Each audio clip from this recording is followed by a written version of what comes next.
ഇന്ന് നമ്മൾ സംസാരിക്കാൻ പോകുന്ന വിഷയം കുട്ടികളിലെ കേൾവിക്കുറവിനെ കുറിച്ചാണ്. നമുക്കറിയാം, കേൾവി എന്നത് വിലമതിക്കാനാവാത്ത ഒരു അനുഭവമാണ്. കേൾവിക്കുറവോ എത്രയും പെട്ടെന്ന് നികത്തേണ്ട ഒരു ദുരവസ്ഥയും.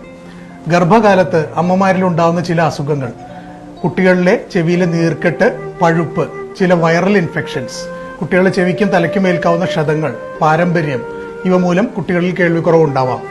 കേൾവിക്കുറവിന്റെ അനന്തരഫലമായിട്ട് അവരുടെ സംസാര വൈകല്യം ഉണ്ടാവാം. അതുകൊണ്ട് ഇത്തരം കുട്ടികളിൽ അവരുടെ വിദ്യാഭ്യാസ സാധ്യതയും ഭാവിയിലെ ജോലി സാധ്യതയും ബാധിക്കാം. അതിനാൽ ജനിച്ച കുട്ടികളിൽ നിർബന്ധമായും കേൾവി പരിശോധിക്കുക, അവർക്ക് നിർബന്ധമായും വാക്സിനേഷൻ എടുക്കുക, ചെവിയിൽ എണ്ണയോ ഇയർബഡ്സോ മുതലായവ ഉപയോഗിക്കാതിരിക്കുക, അണുബാധയുണ്ടായാൽ ഡോക്ടറെ കാണിച്ച് ഉടൻ ചികിത്സ നേടുക.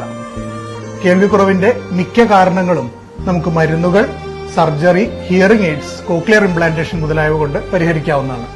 നമ്മുടെ ഭാവി വാഗ്ദാനങ്ങളായ കുട്ടികളുടെ കേൾവി സംരക്ഷണം നാം ഓരോരുത്തരുടെയും കടമയാണ്. നന്ദി.